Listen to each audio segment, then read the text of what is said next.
जेव्हा मी 10वी होतो आणि वडिलांबरोबर फाउंडर डेला यायचो, तर तेव्हा ज्या पद्धतीचं आमचं ॲप्रिशिएशन केलं गेलं की तुम्हाला चांगले मार्क्स मिळालेत, ती खूप मोठी गोष्ट होती आमच्यासाठी. आणि एक इच्छा निर्माण झाली होती की कंपनीत आज ना उद्या आपल्याला ह्या कंपनीसाठी काम करायचं आहे, जे माझे वडीलसुद्धा करत होते आणि मलाही करायला नक्कीच आवडलं. I joined Nike Nowre in 2018 as a sales executive at Nilaya project. I learned and enhanced my skills in this tenure.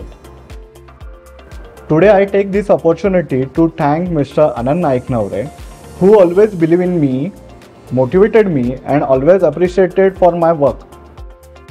Speaking about my journey with Naik Nowre is less of professional relation but more of family.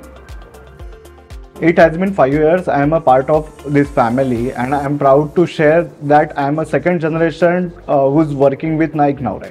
Motivation हे कंपनीतून वेळोवेळी मिळतच होतं, ज्या पद्धतीचे promotions मिळाले, ज्या पद्धतीचं ॲप्रिशिएशन केलं. बट त्याचबरोबर एक स्वप्न होतं की स्वतःचंही घर व्हावं. आणि कंपनीने ज्या पद्धतीची एक स्कीम रन केली होती की एम्प्लॉईजला पण स्वतःचं घर घेता यावं, तर त्या स्कीमचा मला इथे लाभ मिळाला आणि माझं स्वतःचं घरसुद्धा आपल्या प्रोजेक्टमध्ये झालं. तर मी कुठेतरी वाचलं होतं की जर तुम्ही कंपनीमध्ये सॅटिस्फाईड आहात, तुमचं वर्क कल्चर चांगलं आहे आणि कंपनी तुम्हाला त्या बदल्यात चांगलं कॉम्पन्सेट करते आहे, तर you should stay with the company.